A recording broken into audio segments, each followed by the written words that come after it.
What's up, guys? Welcome back to the channel. It's your boy Modine, and I'm back again with another entertainment video for you. Today is about Pappy5five, Shatta Wale, and Bulldog. This is going to be a very simple, straightforward one. We are going to dissect an interview that Hammer Time had with Pappy. I mean, they had a sit down, but this is one part where I want to talk about. I mean, Pappy said a lot of different things, but this very part is something that I think if most people in the industry starts taking this approach, then possibly we are going to get somewhere. You get it? When you know someone sticks out for the truth, when you know something is true and you stick out for it, irrespective of what you think your relationship is with someone, then of course it's always going to help. So I mean, this is something that happened between Pappy and Bulldog, and of course it involves Shatta Wale, and it's simply the fact that Bulldog wanted Pappy to come out to deny something Shatta Wale said during the time Shatta Wale said a few things about him with Fenak, and of course some of the things that he said was the fact that during 5-5's time with Bulldog, they didn't really make any money, right? And so in the wake of Bulldog trying to clear things on the air, he also reached out to Pappy to sort of make a video to say that whatever Shatta Wale said regarding their earnings was not true. He decided not to go with it because he knows that it is actually true. They never really made any money. So if Shatta is speaking the truth, why should he then go ahead and say otherwise, you know? And this is one thing I think we can all take from this video. Let's get into the video and I'll break down a few other things that he said and we'll get to it. Let me know what you think in the comment section below as the conversation is going. Let's get to it. And yeah, once I only Shatta Wale back and forth, right? Yeah. And me will not text him and say, Pappy, what I'll say, we she to go tell Shatta Wale. We she to go tell Shatta. Oh, friend, one on one. No, text him. Okay. And I'm like, we shit like how? I mean, because I was a bit of like, what can I tell Shatta about? What can I tell Shatta Wale about Bulldog that he doesn't know? So I was a bit. I'm like, what? So and he said, this no be your first time. I said, why? Like you taking a person? I mean, my head then like, I said, oh, I'm not talking anything. And I said, okay, if you're not talking anything, go and do a video. You should go and do a video. To deny what Shatta is saying. And what did Shatta say? I don't even know what Shatta said. I know. I think some part of the video, Shatta said I did talk to Pappy every day, and he said 5-5 they didn't make anything out of the music. Oh, okay. And truth be told, we didn't really make anything. Any money that 5-5 has, or any money I get or my other partners get, is through our own hustle. We didn't really get any money from the song, from the music. That's what I said. So Shatta is not lying. He's right. But in that one, it's not even disrespect or anything. It's fact. It's facts. But once Shatta, when he's have a fight with you, he foresee points where you go feel him. Yeah. So when Bulldog came to me and texted me that thing, I was a bit of I'm like what's going on here? So I should go and do a video, and I'm like, how? Like I was thinking, like, how can I do a video and go and deny Shatta Wale? For what? A video to deny what Shatta has said. Yes. Why would I do a video to deny what Shatta has said? And plus, this is between the two of you. I shouldn't be part of it because you're my brother. Shatta is my brother. Right. You're in the middle. Exactly. And the thing is, now I'm cool with Shatta. I'm closer to Shatta, and Shatta is like opening some keys for me on the digital platforms and some other ways to make money. Right. So basically, bro is helping bro. So I mean, you're my bro, my big brother. So my big brother, you see, bro is helping bro to make some money, and you trying to get in with this to make bro. It looks. I was like, what's going on here? Because if all boy on your bear, my own if you say I'm a junior brother and Shatta Wale is helping me to get some certain things, it shouldn't even involve me in this. You should be happy for me. So for you to go even tell me to go and do a video, and I was surprised. So it's like, if you don't do the video, then we are fucking done. Oh, that's what he would say. If you don't, sorry for using the F word. Cool. So we're fucking done. So you see, that's how Pappy, I mean, you heard it from Pappy's own mouth, right? And it's sad. I'm glad that Pappy decided not to do the video, and that is how this whole thing goes. I think a lot of the times we know the truth, but we fail to follow the truth. And this is one thing Shatta Wale has been fighting in the industry for a long time, right? He keeps talking about the fact that we don't have better structures for people to make money. If any musician would say they didn't get money from this music thing, it shouldn't be 5-5. I mean, because when 5-5 came out with African Girls, it was one of the songs that had had massive airplay in the country.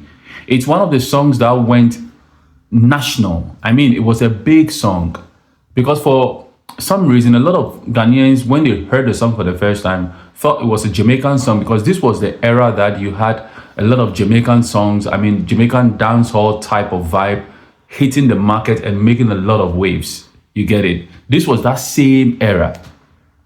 You know, this ganja planter era. You know, there were some big songs that came out around that time. And when people heard African Girls at the time, they actually thought it was foreign. And so they bought into it. You know how our media landscape buys into things like that, right? Before people even came to know that, no, these guys are actually right here from Ghana in Adabraka, right? And when you look at some of the other songs they brought up, Bosu Kena and Move Back, Mujebaya and all those are big hits. I mean, when you want to look at the brand 5-5, I mean, they did massive. And if our structures were good, right? If our structures were good, people like this shouldn't go hungry. I mean, we have artists in the United States and elsewhere who come up with just one song, a song. They come up with about just 5 songs and all, and they just find their way somewhere and they make money. You get it? A guy like Camillionaire, where we all know the guy, he came out with They See Me Rolling. I mean, he has other songs, but just this one song blew him everywhere, right? He went ahead with the money, the little money he got over there, and then transcended into a different sphere where he got into tech and started developing. It's kind of like what Shatta Wale is doing now, where the money he makes from music, he's trying to diversify and go into real estate and go into the tech transport business, you know, by way of Shaxi. It's kind of something like that, but Camillionaire went into different areas, but mainly tech, you know. So right now he's a big guy, he has a lot of money, but what propelled him to that very level is one, the money he made from the music and the fame, you know, it shot him up there to actually do something. But when it comes to our artists back home, come on, what can we even, nothing to write home about.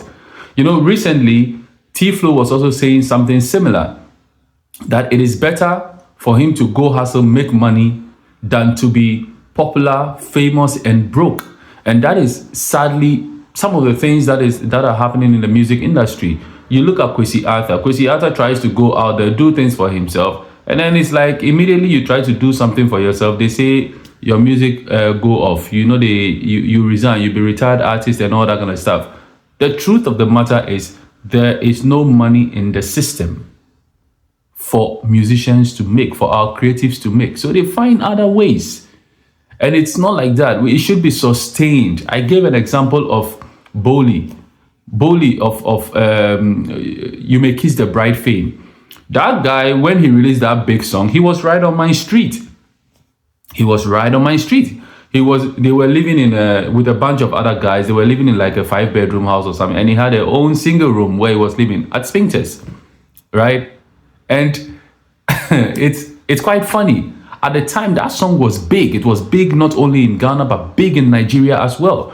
And for that guy to find his way to the UK, to run away, because he was huge.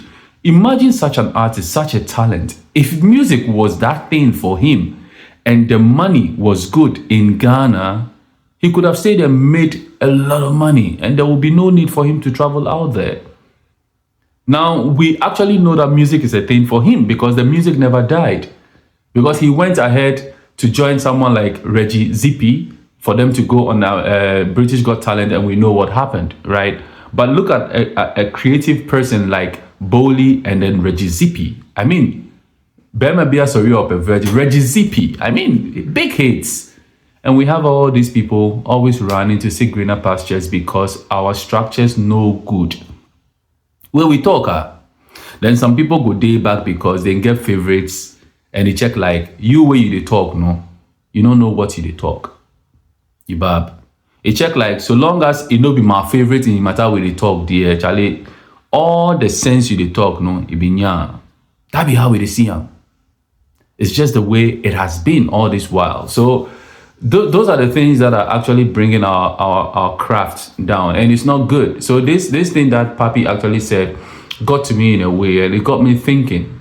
And these are some of the things that were just running through my mind. You know, if Shatta, we pay attention to the vessel more than we should to the message, right? So if Shatta is carrying a message for us, and the message is to clean our system, to make the system good, to make the system generate enough wealth amongst the artists so that all those who aspire to be creators, when they come into the scene, they will stay in the scene. We should create a healthy ecosystem that makes people stay within and generate more bars around and create some sort of wealth level for all artistry, you know.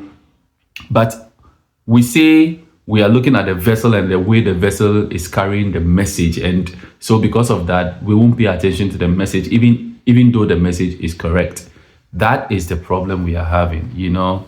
That be the problem we have. We Charlie sometimes, you know, fresh because it go fit be your sister, it go fit be your bro, your cousin be, yeah, your nephew be, some your niece be for somewhere where Charlie one time into it, they won't come into the music thing, they can't do something and end something small for in people. You buy what I talk. But from the way it looks like, it's like we will never streamline our space in a way that makes profit for our artists. T-Flow is a very good rapper. He shouldn't run.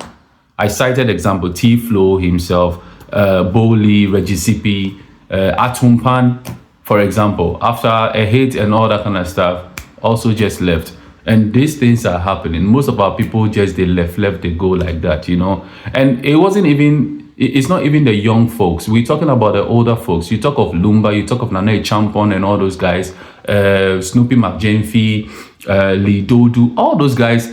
They play my music small for Ghana, then they Rambo de Yonki, then they go to record for here, then send the Felix Owusu. They will all go. But when they go, they keep recording music, and that's how come we got some of the great songs and all that kind of stuff for our high life space. But then they were still working, they were still doing 9 to 5 wherever they are, playing some small concerts here and there and making money because they know they couldn't depend on the music solely, and that is the problem we are having. That is the problem. So Charlie, this is another one. Make we look into the comment section below and talk what I mind for them. As you always know on this channel, my name will forever remain Modine, and here on this channel is all about positivity. If anybody comes to you with a negative vibe, turn around with a smile and say peace out. Let me know what you think in the comment section below, and share the video with someone. Subscribe to the channel if you like the content here, and Charlie, we go meet. Peace.